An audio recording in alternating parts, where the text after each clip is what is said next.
Gracias por recibirnos nuevamente en sus hogares con un programa más de esta semana.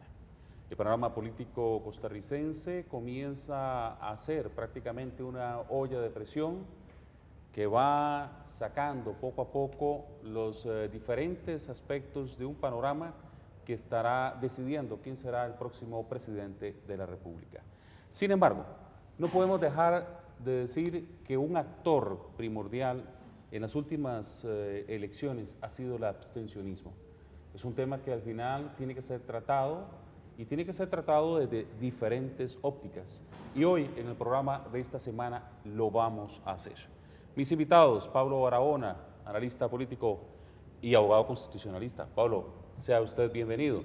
Gracias. También don Marlon Mora, periodista y coordinador de Voto CR de la Universidad Nacional. Pablo, gracias también por acompañarnos. Don Luis Diego Brenes, del Tribunal Supremo de Elecciones, muchas gracias. Y un amigo de siempre, un amigo al cual yo me siento muy honrado, me gusta mucho escucharlo ahí en Radio Colombia, a don Boris Ramírez, que siempre es muy atinado y muy claro en sus posiciones. Y de verdad que tengo que decirlo con toda la transparencia, tanto a Vilma como a él los escucho todas las mañanas a las 8 de la mañana por Radio Colombia. Es un placer, siempre aprendo montones. Bienvenidos todos ustedes. Gracias, Alan. Hagamos un diagnóstico, si les parece. Vamos a tomarnos unos minutos para hacer ese diagnóstico sobre el panorama que hoy nos topamos, hablando de abstencionismo como un reto de la democracia. Arranquemos con Pablo. Lo primero que hay que entender es que no hablamos de un solo abstencionismo, sino que el abstencionismo en realidad se subyuga, digamos, a varias expresiones distintas, ¿verdad? Entonces tenemos abstencionismos de abstencionismos. Entonces hay abstencionismos voluntarios, abstencionismos también estructurales o involuntarios. Para hacer una decisión, digamos, entre dos, podríamos sacar muchas otras, ¿verdad? Porque algunos que no asisten, digamos, a las urnas, no asisten por problemas estructurales, no fueron empadronados a tiempo, porque están muy lejos del centro de votación, por razones climáticas, porque están fuera del país. Hasta ahora, digamos, no se podía votar fuera del país. Entonces, esos son electores, digamos, que no participan, pero no porque tengan una posición política, sino porque tienen en el fondo una distracción o un obstáculo que les impide emitir el sufragio. Y por el otro lado tenemos el abstencionismo que yo diría, digamos, voluntario, racional, que es el abstencionismo que nos dice algo. Sin embargo, dentro de ese cúmulo no podríamos decir que hay una sola razón. Y desconstruirlo es, me imagino, parte de las tareas de este programa, pero es una cosa muy, muy difícil. Es decir, realmente, salvo un ejemplo que yo conozco en la Argentina, el primer cuarto de siglo pasado, con Juan Domingo Perón, cuando es expatriado, no he conocido yo un caso en donde le den un sentido al abstencionismo, por lo menos no un sentido unívoco, en donde alguien enarbole una bandera y diga, bueno, todos los que no vamos a ir a votar estamos queriendo decir esto. Y digo esto porque normalmente se dan muchas interpretaciones, se le ponen muchos apellidos a ese abstencionismo, pero no es tan fácil al final desmenuzarlo, descubrirlo, entenderlo y al final corregirlo. Yo sí diría en todo caso que es evidente que hay un reproche hacia la clase política en este momento, hay un enfriamiento, un alejamiento de la ciudadanía costarricense que reprocha, no sé yo nada más, si a una clase política específica o a una institucionalidad bastante ineficiente que tilda de corrupta, y eso hace que la gente participe cada vez menos y que las cifras de abstencionismo, que también hay que diferenciar, no son las mismas en las votaciones nacionales que en las votaciones locales, ¿verdad? En las regionales, ciertamente se abstraiga de participar en ese juego democrático que históricamente tanto ha contado. Pero hay que decir que el abstencionismo también ha sido muy maltratado, es decir, se ve como una expresión antidemocrática y en el fondo no lo es. En el fondo es una expresión democrática más que hay que entender, que hay que trabajar, digamos, aparte del resto del rebaño, pero sigue siendo una expresión y un derecho el abstenerse a no participar, por lo menos emitiendo el voto, aunque se pueda participar de otras maneras, porque el sufragio es solo una de las tantas formas que la democracia da para poder Ahí nos estarías mostrando un abstencionismo como un tipo de voto no en las urnas, sino fuera de ellas. Por lo menos estarías mostrándonos ese concepto, ¿no? Sí, sí se le da sentido, porque también una confusión que se hace mucho es el abstencionista con el voto en blanco, que no es un abstencionista y sin embargo en ocasiones se suele confundir, ¿verdad? Sobre todo cuando se suman también a los abstemios. Entonces hay unas variables que vamos a tratar exacto. de ir definiendo, Marlon. Yo quisiera hoy atreverme a, si en el programa más adelante podríamos tratar de trabajar cuáles son verdaderamente esas razones, que yo me las he encontrado en las audiencias de VotoCR. Voy a explicar rápidamente de qué se trata este proyecto. Es un proyecto de investigación donde tratamos de estudiar la comunicación política y también tratamos de informar al ciudadano sobre qué pasa con cada uno de los candidatos en pre-campaña, campaña y los primeros 100 días de gobierno. Es un proyecto de 2 años y medio más o menos. Y entonces en este proceso nos hemos encontrado que efectivamente existe un gran abstencionismo, pero cuando le consultamos a los jóvenes si ellos estarían dispuestos a votar, en medios sociales ellos están dispuestos a por lo menos decir con cuál irían. Entonces, yo digo, el abstencionismo existe, está marcado y lo podemos constatar en las últimas elecciones, donde ha llegado a un 31% y el comportamiento venía más o menos a un 34%. Entonces, ¿qué es lo que pasa? Yo diría que lo que deberíamos es mirar en los candidatos qué es lo que no están haciendo bien, ¿verdad? Y en ese marco hemos tratado de crear algo muy interesante que se llama Perfil País. Y en ese Perfil País tratamos de identificar una serie de características que los jóvenes y que nuestras audiencias nos piden. Entonces, bueno, si hay un candidato que cumpla toda esa cantidad de cualidades, el abstencionismo podría cambiar. Y parece ser que esa es la respuesta que nos dan las audiencias. Pero sí tienen esa radiografía ustedes. La tenemos, la radiografía. Interesante. Y además, esa radiografía es una imagen dinámica, porque trabajamos con grupos de jóvenes entre 18 y 30 años, que en este caso son 80 jóvenes en cada semestre. Presentamos temas políticos y los trabajamos a manera de taller. Como metodología podríamos decir que esto es como un focus group. A partir de eso, luego trabajamos foros con expertos que llegan y hablan de cómo están trabajando los políticos, los medios sociales y cuáles son las necesidades que tenemos como país. Durante el semestre organizamos una gran cantidad de eventos. Por cierto, tenemos uno próximo a organizar donde están todos los candidatos, digamos, a ver, que aparecen más altos en las encuestas, menos don Johnny Araya. Es la única persona que en este momento dijo que no iba a debatir. Luego, hay otro dato muy importante que es el que aflora a partir de las audiencias que tenemos en medios sociales. En medios sociales tenemos una cuenta en Facebook y una cuenta en Twitter. Ambas se llaman VotoCR, que va a ser un hashtag poderoso en el día de las elecciones. En el marco de esas audiencias tenemos más de 5.000 personas que nos siguen y que además interactúan con nosotros. Entonces, esas personas responden a consultas que nosotros les hagamos. Entonces, vea el menjunje de datos que tengo. Juntando todas estas personas, creamos categorías de análisis y decidimos, en base a la visión de los expertos y a nuestro sentido crítico, qué está pasando. Y entonces déjeme ese papel de qué está pasando para que arranquemos en el próximo segmento hablando sobre qué está pasando. Sí, inclusive me podría atrever a decir uno por uno de los candidatos lo que me están diciendo las audiencias. Esto no es una cosa mía personal, sino una cuestión que ha sido una triangulación de datos que los especialistas lo dicen y que los jóvenes lo constatan. Bueno, eso me parece un descubrimiento interesantísimo. Ya volví a ver a Boris que empezó a mover la cabeza. Cuando empiezan a aparecer los datos, a Boris le encanta. Sí, a mí ¿verdad? me encantan los datos. Vamos, el Tribunal Supremo de Elecciones siempre tiene la responsabilidad de tratar de llamar al voto, ¿verdad? Claro, pero también hay que hacer ver y hacer notar que el principal llamado a llamar a votar son los partidos políticos. Porque mucho cuidado, y son temas para analizar, mucho cuidado con caer en este error de que si el abstencionismo se disminuye, las elecciones son un éxito. O lo contrario, sube el abstencionismo y entonces las elecciones son un fracaso. Estas no son variables que necesariamente se relacionan. Y me gusta mucho en los términos como los plantea Pablo, porque efectivamente hay dos tipos de abstencionismo. Podemos variar respecto de los nombres. Uno, le podemos llamar también abstencionismo técnico, que justamente en este país, cuando se hace un mapeo, lo que uno observa es dónde están las juntas receptoras de votos respecto de los centros de población y prácticamente todo el país se ve cubierto. Cuando se revisa que en los centros privados en las cárceles, los privados de libertad pueden votar, estamos llevando las urnas incluso a estos lugares. Cuando también toda escuela, todo colegio tiene que cumplir con las normas de accesibilidad para que una persona que tenga alguna limitación pues pueda verse impedida, no lo tenga así, pues estamos luchando con ese abstencionismo técnico. Que las urnas abran a la hora que tienen que abrir es parte de ese abstencionismo técnico. El voto en el extranjero. El voto en el extranjero, que no lo teníamos y que ahora lo tenemos, es justamente personas que ya no se trata si querían o no votar, sino que simplemente no podían votar. Y allí atacamos abstencionismo técnico. Pero está el otro abstencionismo, que es el abstencionismo político, que es cuando un ciudadano no quiere ir a votar, porque la oferta partidaria no le gusta. Y también se adelantaba muy bien, estamos en un escenario de apatía política, estamos en un escenario donde política es una mala palabra, desafección, desinterés. Y claro, entendido esto y llevado únicamente a las elecciones, esto puede explicar el porqué, porque efectivamente hay variables políticas que así lo explican también, el por qué la gente no está acercándose a votar. Es una veta adicional.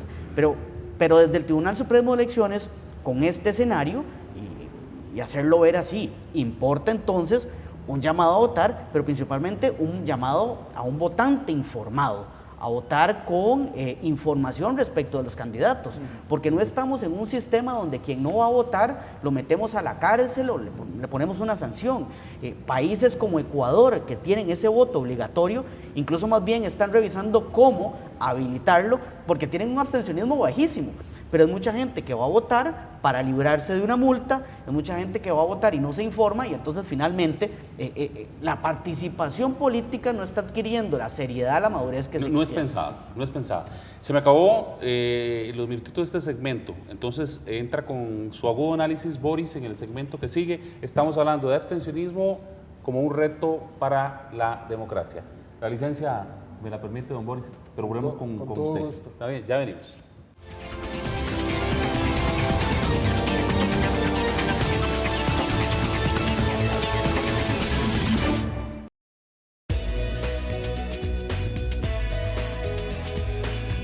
CINART, 35 aniversario, orgullosamente nacional.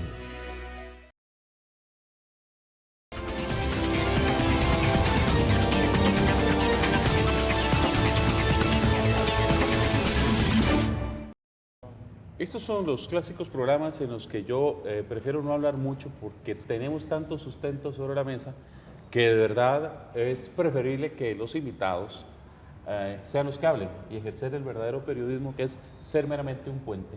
Estamos hablando de abstencionismo, un reto para la democracia. Boris Ramírez. Bueno, Alan, muchísimas gracias y un saludo a toda la audiencia de esta semana y de Canal 13.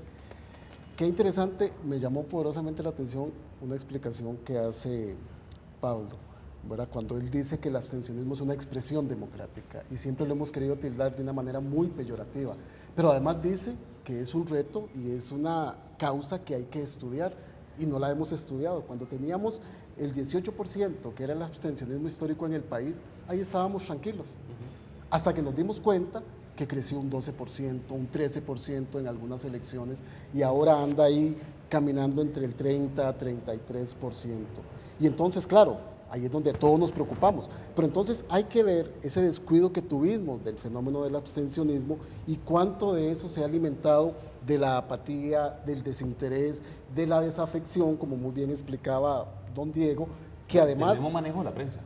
bueno, no, es que ahora yo espero que le des un campo sí, a la responsabilidad e irresponsabilidad de los medios de comunicación, que cuando hay pauta publicitaria en las campañas electorales están felices, pero afuera del debate no hay espacio, no hay cobertura, no hay una sistematicidad, y entonces, claro, esa desafección, y le echamos las culpas siempre al Tribunal Supremo de Elecciones, y el Tribunal Supremo de Elecciones intenta sacudirse, pero también hay una enorme responsabilidad de los partidos, y no de los partidos solo como maquinarias partidarias, sino de la acción política que ellos tienen. Y a mí quizá lo que más me preocupa del crecimiento del abstencionismo y además cómo puede ir creciendo, además por la apatía o el desinterés, es la poca legitimidad que están teniendo los gobernantes.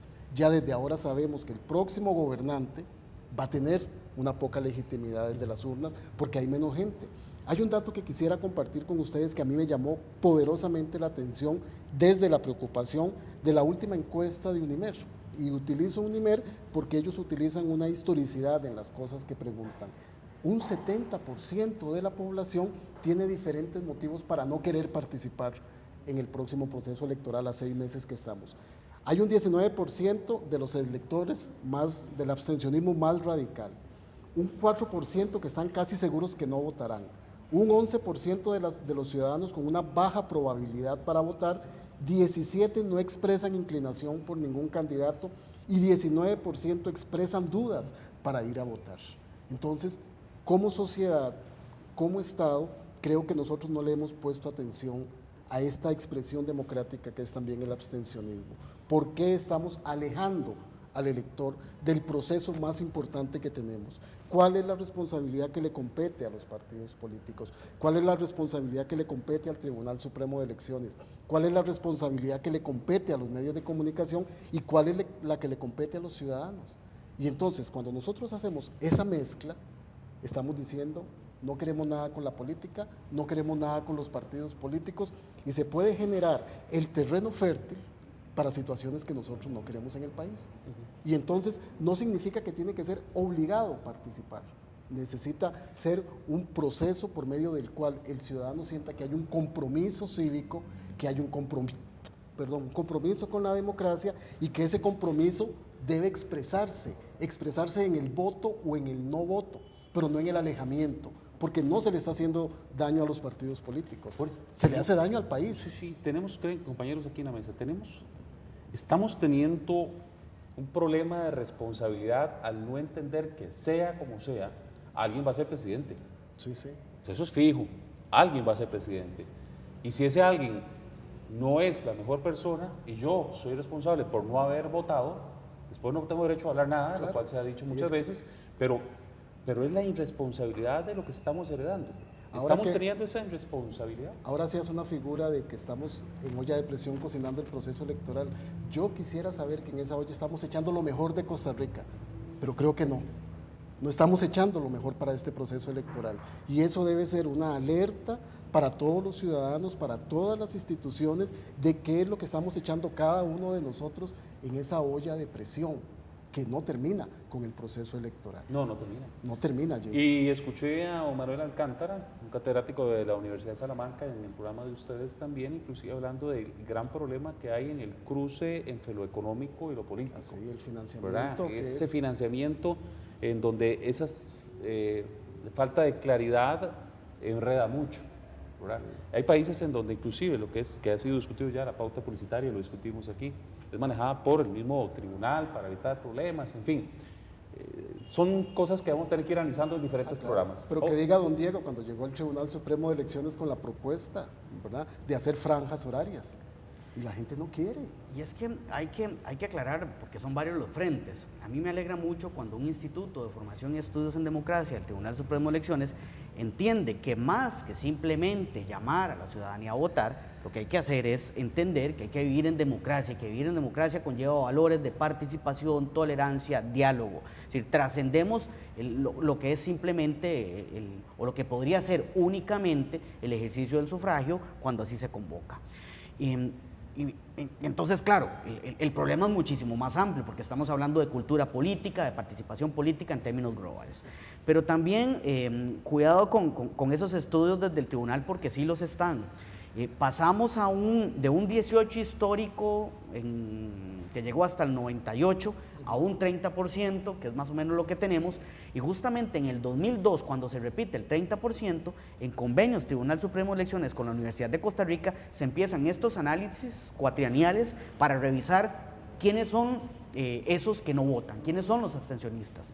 Y de hecho, de una elección a otra, y los resultados del 2010 está por publicarse, lo que encontramos, sí que es cierto que hay patrones, evidentemente el estatus, o por lo menos lo que es la condición económica influye, la lejanía del Valle Central también influye, los hombres votan menos que las mujeres, hay algunas variables por allí en las cuales encontramos que existen pues coincidencias. Pero más allá de ese estudio que desde el tribunal sí que se está haciendo, mucho de lo que se tiene que entender pasa porque entonces el voto finalmente es responsabilidad de cada ciudadano. Y la responsabilidad del tribunal está en facilitar las herramientas para que, si los 3 millones de costarricenses, o más de 3 millones, seremos 3.070.000 los que vamos a votar, queremos ir a votar, estamos en capacidad de votar.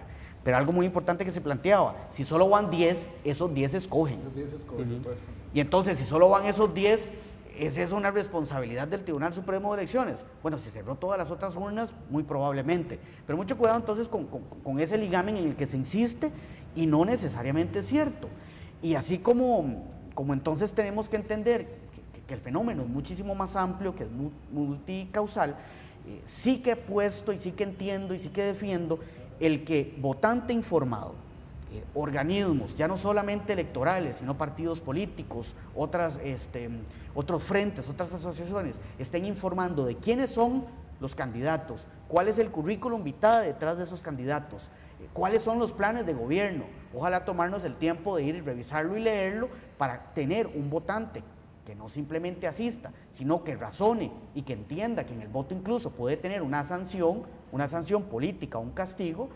Me parece que es lo primordial. Sí, lo que pasa es que también hay que entender una fase importantísima para entrar ahora con el otro tema, de que informado, sea como sea, pasa por medios de comunicación.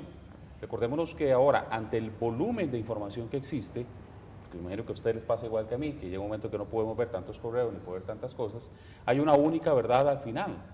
La gente se deja caer sus brazos y escucha a la televisión y a la radio y considera esa palabra como única y última verdad. Y sobre todo la televisión, Alan, se ha demostrado que el comportamiento y la actitud hacia lo político, en el caso de muchas naciones, incluida Costa Rica, se da por lo que recibe en los medios de comunicación, específicamente la televisión. O sea, por eso la cultura política de Costa Rica es tan mala como son tan malos los noticieros de nuestro país, que no dan espacio a la política. Bueno, y las campañas que articulan también los mismos partidos políticos, que en eso han sido absolutamente irresponsables, en tanto superfluos. Pero yo quería añadir un poquito de sal y pimienta a esta ensalada de conceptos que hemos lanzado sobre la mesa, porque en el fondo peligramos de caer, digamos, en los mismos lugares comunes, que hay que informar al ciudadano, y lo cierto es que aquí sí hay problemas estructurales que, más allá de lo difícil que es medir a los abstencionistas, y que es cierto que desde el Instituto de Investigaciones Sociales desde hace bastantes años, a partir de una solicitud del Tribunal Supremo de Elecciones, se viene rastreando, digamos, esa línea de abstencionismo, cuáles son las razones. Ciertamente hay elementos estructurales que son problemas políticos y no jurídicos, sobre los que yo sí pienso que tiene una responsabilidad el tribunal, una responsabilidad de solución, porque yo sí comparto con Luis lo siguiente, y es echarle la culpa al tribunal de esos problemas que se identifican en las urnas, es más o menos como echarle la culpa del mal partido que vemos en la final de fútbol al árbitro. ¿Verdad? No. Pero el árbitro sí tiene la responsabilidad de decir, miren, esto no es fair play. Es decir, el árbitro sí tiene la responsabilidad de llevar adelante reformas que permitan que ese partido sea cada vez de mejor calidad. ¿Para qué? Para que interese también entonces ahí al público, en dado caso a las graderías. Porque en este momento la política no es atractiva para el ciudadano. ¿Y por qué no es atractiva? Es un problema político, no jurídico. Eso no lo resolvemos solo reformando leyes, pero sí hay problemas serios. Es decir, tenemos listas cerradas. Es decir, ciertamente uno como elector sí puede informarse mucho, pero al final tengo que ir a votar por el primero, y si el quinto y el tercero y todos para atrás son unos corruptos o son gente inepta que va simplemente ahí pegado, digamos, porque una asamblea partidaria me los definió, ahí van y tengo que ir a votar. No tengo revocatoria de mandato todavía, ¿verdad? No tengo tampoco, en realidad, muchas oportunidades de formación de los partidos, porque los partidos a mí llegan y me buscan cada 4 años solo para que yo les dé el voto, pero después se olvidan, ¿verdad? Los partidos ciertamente prometen cosas absolutamente irreales, no son sinceros. Una de las grandes discusiones que hemos tenido en los últimos tiempos es que no todos los candidatos y no la presidenta reconocieron que el tema del debate fiscal era elemental y que no se dio en campaña, que solo 1 o 2 candidatos dijeron hay que hablar de impuestos y reforma impositiva, para poner un ejemplo. Entonces, ciertamente el hecho de que, por ejemplo, el Tribunal Supremo de Elecciones, hasta ahora, porque esa fue una idea que no nació del tribunal, eso lo planteamos desde la Universidad de Costa Rica en el marco del referéndum del TLC, que le mandamos a decir desde un ámbito académico al Tribunal Supremo de Elecciones, señores, ustedes tienen que regular esta mejenga, tienen que dar acceso, por lo menos básico, mínimo, un 50%, no porque lo inventamos nosotros, sino porque así está establecido en otros países del mundo que han logrado entender que vivimos, como dice Sartori, en una democracia teledirigida. Y mientras las reglas no estén claras de cómo accedemos no a redes sociales, eso que tienen un acceso muy limitado y que sirve como las puertas para entrar como para salir. Es una cosa muy complicada, un terreno todavía muy movedizo, que los analistas no se ponen muy de acuerdo todavía en cómo manejar eso de las redes sociales y la política, pero hay un medio de comunicación que es central por el que se informa el 80% de los ciudadanos, según la Escuela Estadística de Costa Rica, busca información en la televisión. Eso Boris tiene razón. Sigue la radio y finalmente solo un 6% en periódicos. ¿Sabe cuántos de ese 6% leen las páginas de opinión? Por ejemplo, solo un 2%.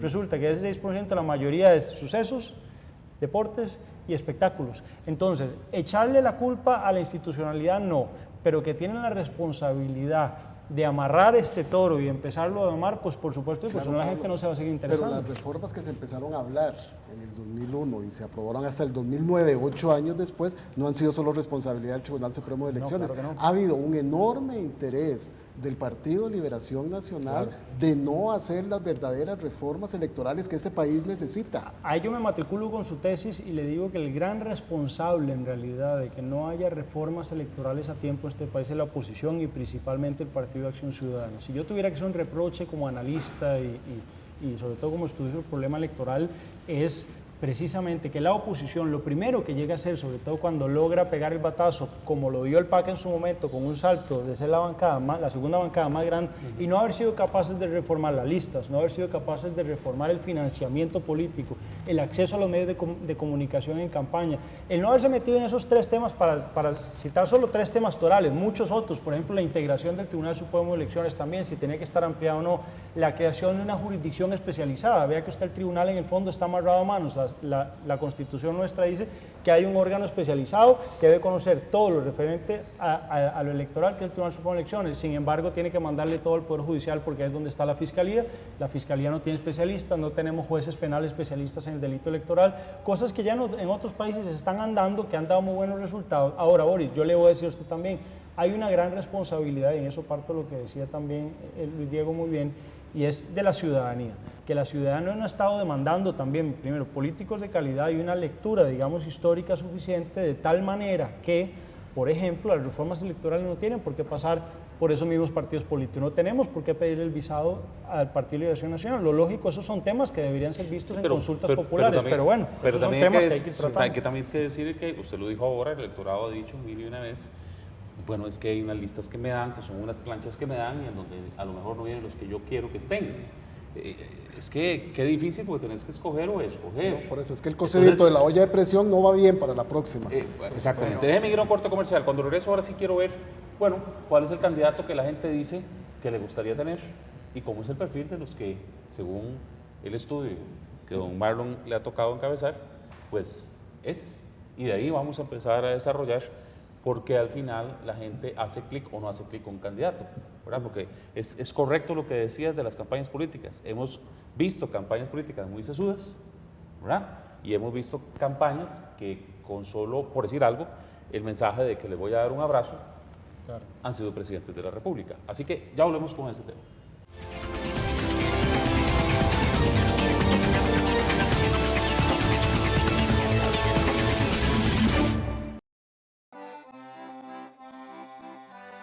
Los Andariegos con el popular Naim, los sábados y domingos a las 5:30 de la mañana en Radio Nacional de Costa Rica, 101.5 FM, la radio de todos.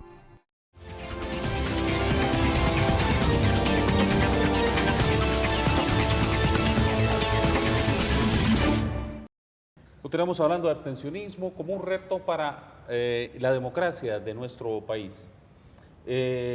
Marlon, yo quisiera dejar de arrancar este programa, porque el televidente desde un inicio, cuando lo planteaste, tiene que estar diciendo, bueno, pero según los estudios, ¿cuál es el candidato que la gente busca? ¿Verdad? Y uno también se pone a pensar en eso, bueno, ¿cuál es el candidato que la gente procura o aparentemente le gustaría tener? Hay algo que quedó colgando de lo anterior que yo quisiera hacer una reflexión, que es a partir de inclusive la investigación que venimos realizando. El comportamiento en Costa Rica, el comportamiento del voto en Costa Rica tiene 2 formatos nada más. Uno es totalmente emotivo. Y puedo poner un ejemplo que yo creo que en la memoria de la audiencia va a calar. Rolando Araya era primero en las encuestas y llegó un señor que les dijo muchas gracias y fue presidente. Entonces la capacidad que tenga un candidato en su discurso y en su carisma para envolver al pueblo, se convierte hoy en el comportamiento número uno. El Sí, comportamiento... pero también te acuerdas que Otón decía que eso no debería ser porque eso es mercadeo puro y no se está escogiendo un producto. Otón dice muchas ¿Verdad? cosas y está esperando que le hable Dios, acordémonos. Bueno. ¿Verdad? Lo otro es que el voto también es de la arena política y en la arena política tiene que ver con el transporte. ¿Quién en este país mueve los votos? Hay un partido que mueve los votos, Partido de Liberación Nacional. Y hoy por hoy, si las elecciones fueran hoy, gana Liberación Nacional porque tiene toda la capacidad de la infraestructura, inclusive de las alcaldías, para llevar a la gente a votar. Luego, ahora vamos a hablar del perfil país. Yo no quería dejar de decir que el comportamiento del voto es así. En el perfil país nos encontramos un especialista que hizo un análisis que fue don Enrique Tovar casualmente, y don Enrique Tovar nos decía que la democracia estaba devaluada. ¿Y por qué nos decía que la democracia estaba devaluada? Pongo un pequeñito ejemplo. Existe un pequeñito pedazo de metal que se llama platina, y eso ha vuelto al país en un desdoblamiento increíble. Y la gran cantidad de cosas que han sucedido en los últimos años han ocasionado que entonces nuestra democracia se mire como eso, como una democracia devaluada cada vez más.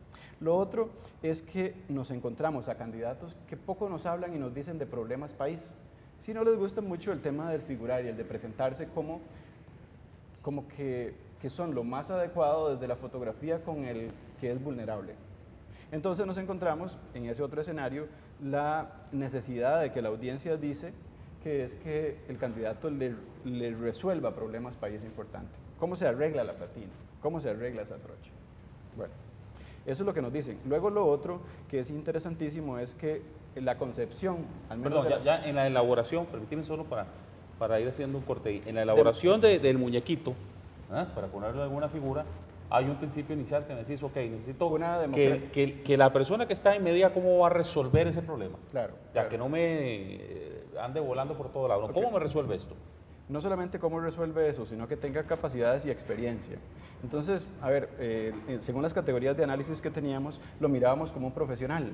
Bueno, ese profesional más bien parece que es un experto en administración pública, lo que necesita el país, según lo que pide la gente. Pero ese experto en administración pública es algo curioso, que piden que tenga experiencia, pero no una experiencia política. O sea, que no esté manchado con lo que ellos llamaban hace un rato, inclusive los compañeros, con lo que se podía tildar de algo corrupto.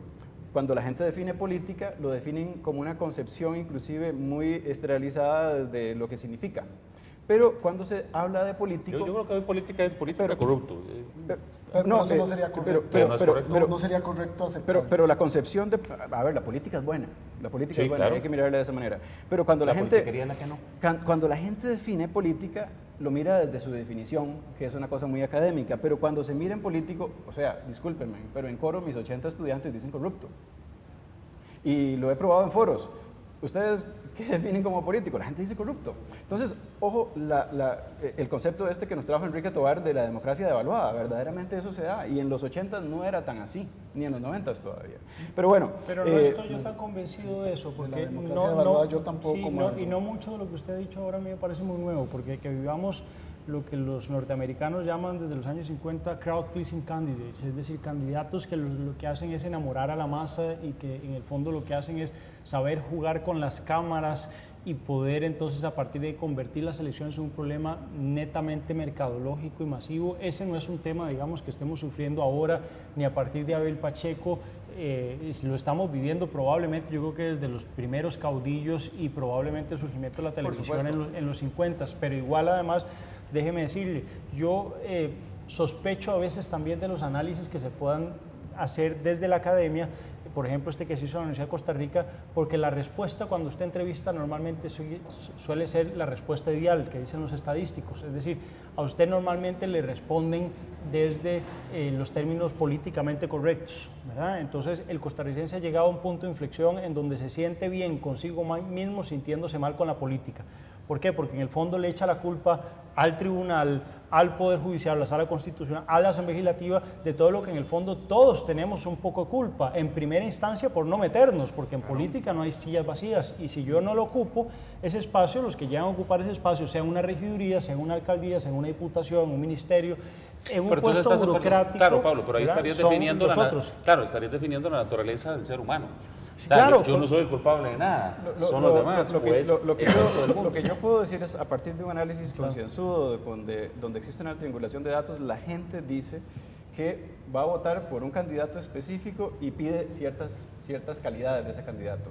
Y esa es que sepa de administración pública, que sea un hombre experimentado, que sea carismático y más allá de eso, que tenga un currículum limpio, ¿verdad? Eso es como el perfil de ese candidato que se necesita. Si en Costa Rica en los últimos años la gente no ha votado por las emociones y no ha votado porque los movieron y los llevaron a votar, eso es una cosa que está totalmente demostrada, ¿verdad?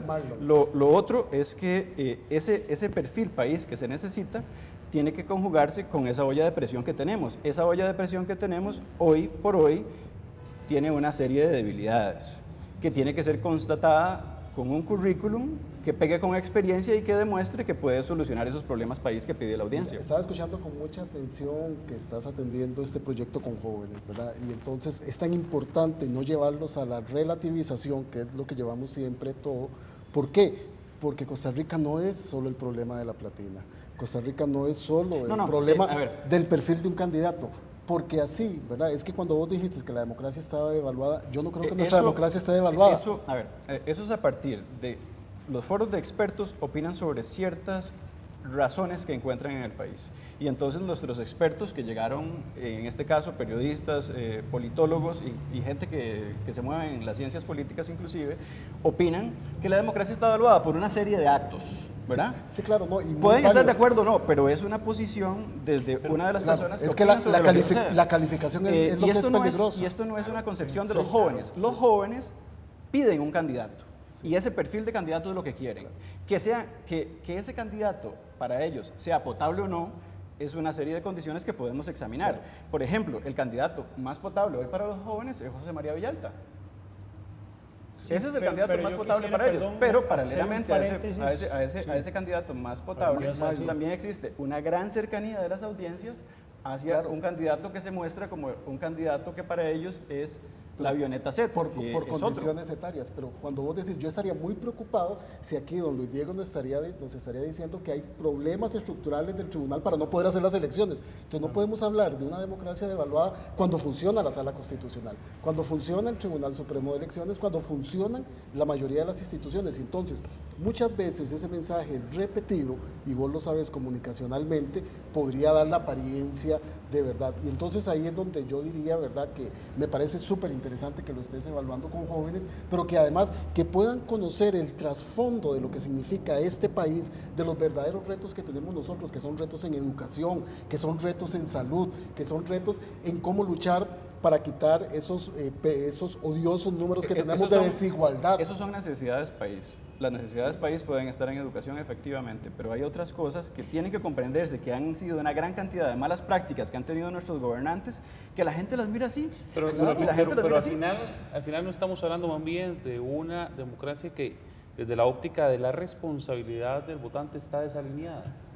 Puede que esté desalineada, pero es que no sé si volviendo a lo que decía Pablo en el primer momento, como no atendemos esas cosas, entonces lo que podríamos estar generando es mayor abstencionismo. Porque generamos mayor alejamiento. Discurso antipolítica. Mucho cuidado cuando hacemos estas diferenciaciones, donde entonces, claro, de un lado están los malos, que son los políticos y la política, y otro lado están los buenos, que son todos los ciudadanos. Que no hacemos nada. Que no hacemos nada. Pero ahí... Y entonces no se es malo cuando tiro la basura, cuando no pago los impuestos, pero sí es malo aquel que está metido en el gobierno. Y pero ahí vuelve a un término que Boris y yo conversamos hace algún tiempo también, y es el problema que también hemos tenido los medios de comunicación de generalizar todo. Y yo recuerdo que lo decía también en su momento cuando decías, bueno, mira, policía igual ladrón, sacerdote o pastor igual pedófilo, o sea, y esas generalizaciones, entonces político igual corrupto.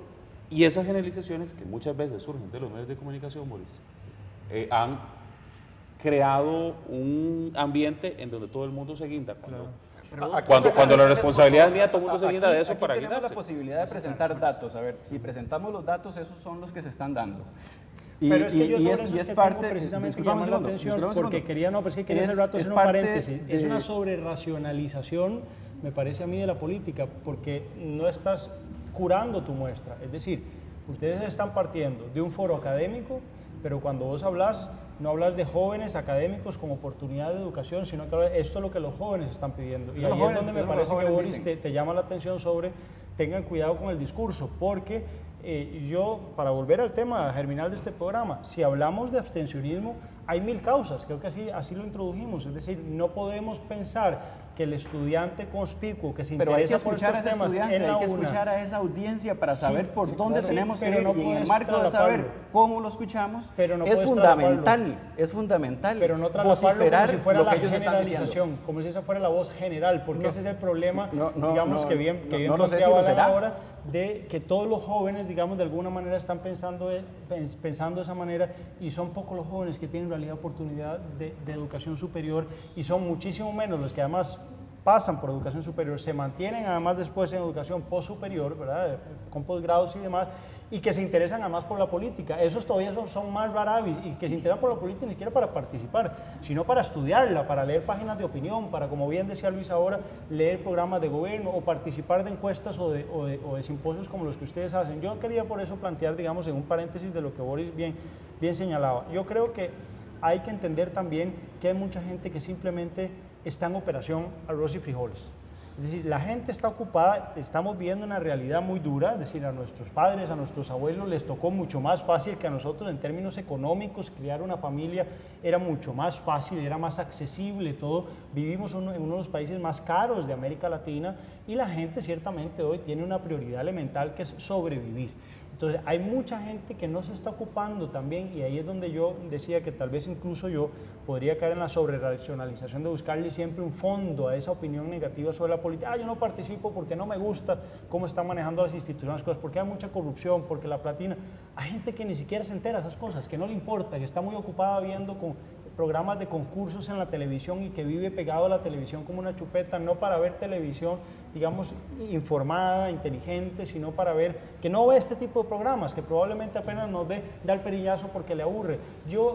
Sería interesante ver qué tanto futuro, digamos, tiene el posicionamiento de esas ideas tan negativas y tan nocivas sobre nuestra democracia, digamos, sin considerar que estamos viviendo un declive en la educación, no solo formal, sino además de la educación política. ¿Qué tanto, y con esto termino, hemos invertido desde las instituciones, ¿verdad? Y el tribunal, hay que reconocer, ha hecho un gran esfuerzo en los últimos años, pero solo en los últimos 5, 8 años, antes de eso no, en invertir en cultura política. De eso hay muy poco, ¿verdad? Déjenme ir a un corte comercial. Cuando regresamos vamos a ir tratando de hacer cierres sobre qué hay que hacer, si les parece. Ya venimos.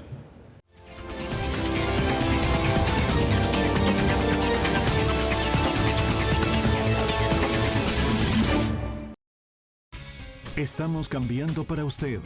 Muy pronto, nuestro nuevo sitio de internet, www.sinar.go.cr.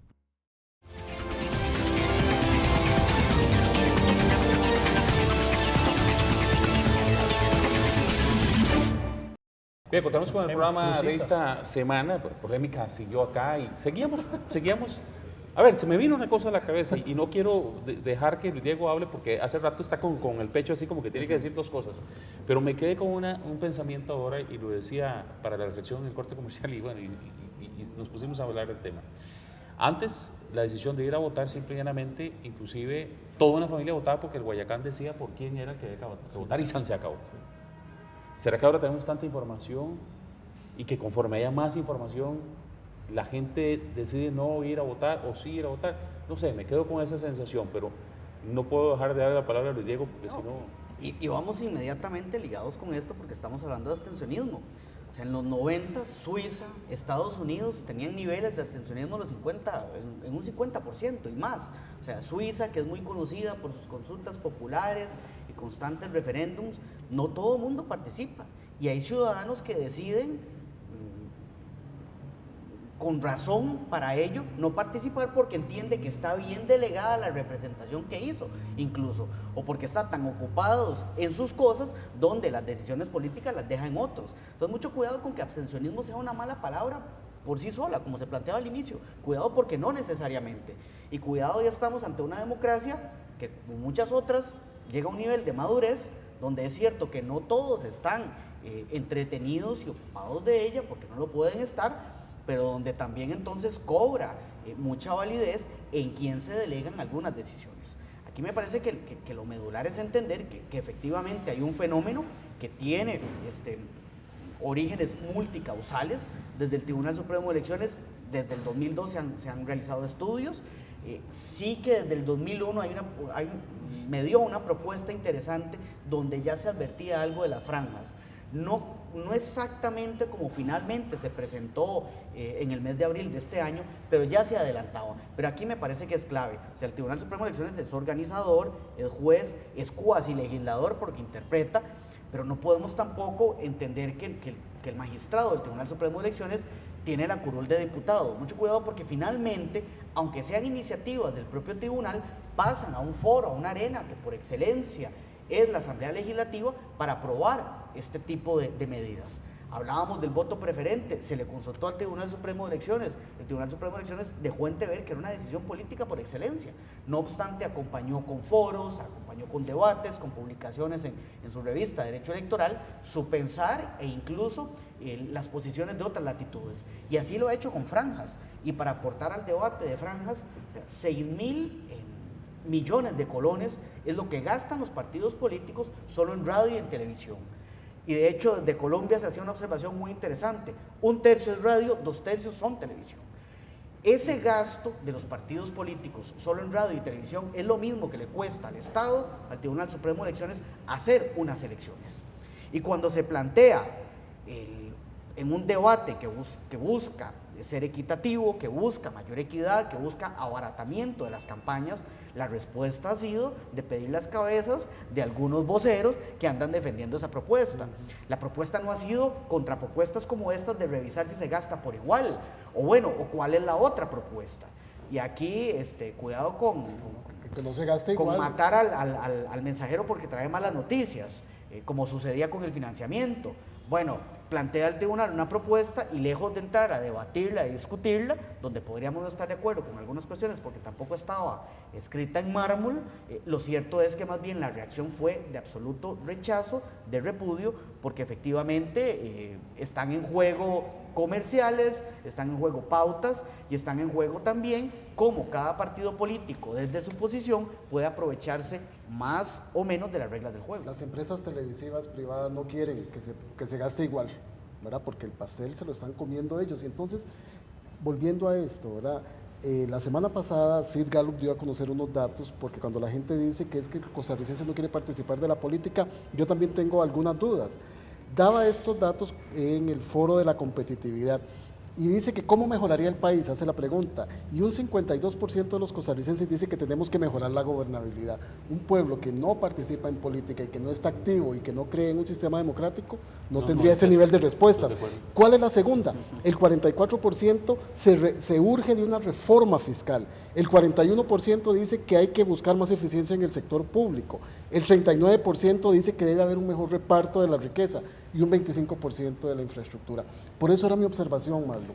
Los jóvenes tienen que tener esa exaltación, pero también tienen que tener el contenido y la historicidad de lo que es este país. Esas mismas casas encuestadoras daban como ganadora a Epsi Campbell. Claro, pero eso son otras cosas. Pero entonces, a ver, lo que quiero poner como un pastel de datos... Tal vez ahí el error fue la pregunta. No, es que es otra formulación. No sé si me conoce. Es otra formulación.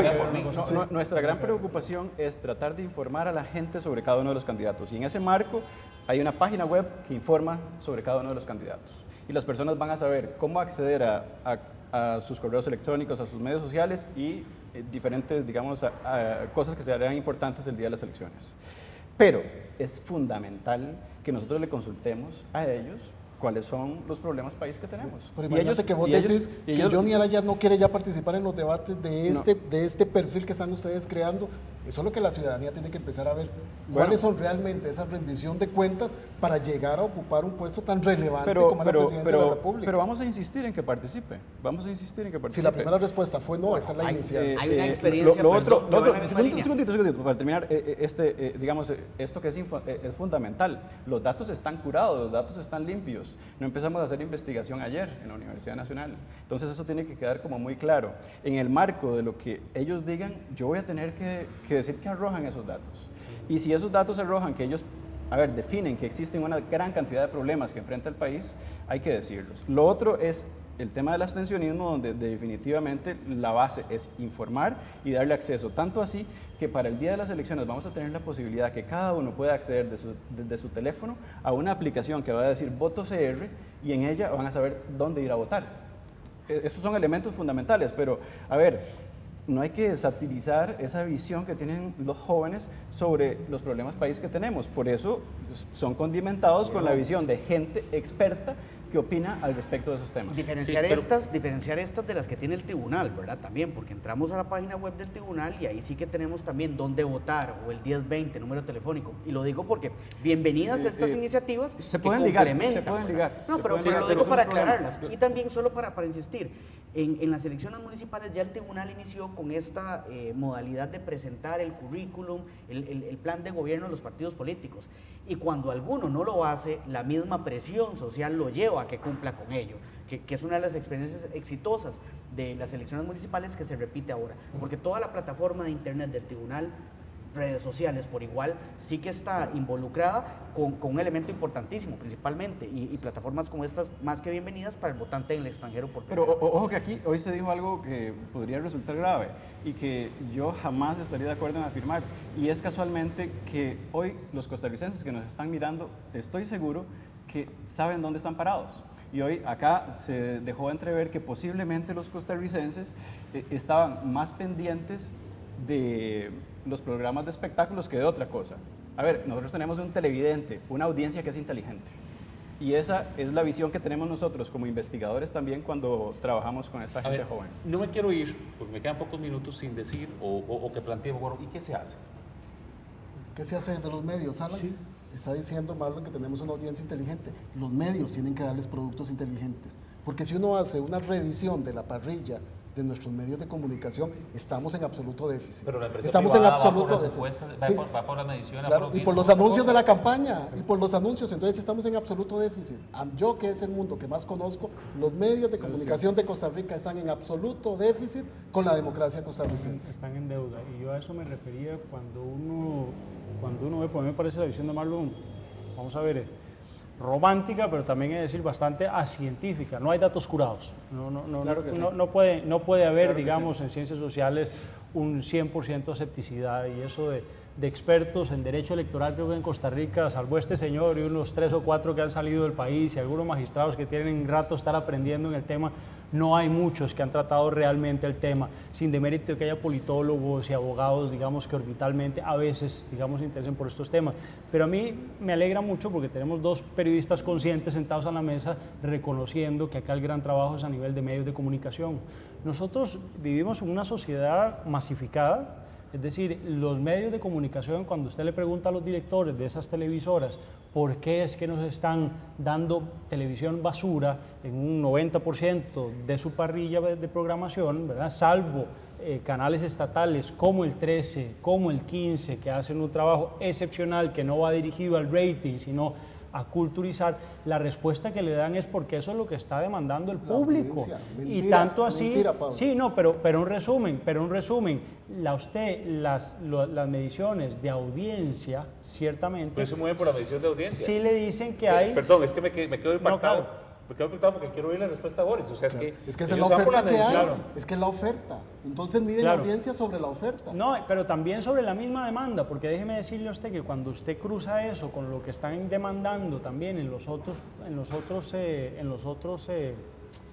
espacios, radio, periódico, por ejemplo, típicamente la demanda de información es principalmente espectáculos, deportes y sucesos. Sucesos es chisme porque a mí no me importa si a la suegra suya la atropellaron en media avenida central, eso es una gran tragedia para su familia, pero no tiene por qué ser portada una noticia. Creo que en eso estamos de acuerdo, en que por lo menos eso no es noticia si de pronto quien aparece atropellada es pues una figura pública, pero ciertamente a la gente le encanta eso, tanto le encanta que esos son los diarios y esas son las fotografías más vistas cada vez que se publican. Entonces, a lo que yo quiero ir es que no quiero caer tampoco en el romanticismo de pensar que todo el electorado es gente que está aspirando a información muy profunda, que es gente casi que estadista, que quiere tener información de primera mano y que está además en capacidad de procesar toda esa información. Pero al menos requeriría información básica. Claro. ¿Cómo ves ese entorno dentro del papel de la prensa? Lo veo muy mal para las próximas elecciones. Lo estamos viendo muy mal, ¿verdad? Siempre al final los principales medios televisivos hacen una cobertura muy corta, le dan un alejamiento y siguen relativizando, que era la observación que yo le hacía a Marlon, los problemas del país y no las fortalezas que tenemos, porque entonces el desafío tiene que enfrentarse no solo desde la carencia, sino de lo que hay para resolverlo.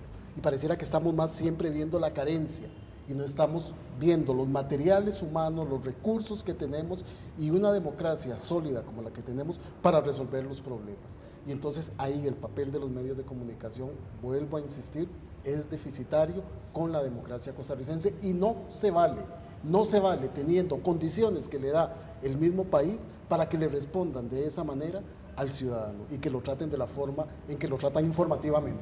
Claro, se me acabó el tiempo, me comprometo con ustedes, si ustedes tienen ganas, que vamos a hacer más constantemente el tema, voy a tratar de dar un foro de diálogos por la democracia, que lo venimos haciendo, y si ustedes me licencian, yo nuevamente los voy a invitar. Y a mí me gustaría dejar claro una cosa, yo hago una investigación, esa investigación es una muestra clara y una imagen dinámica de lo que piensa la gente.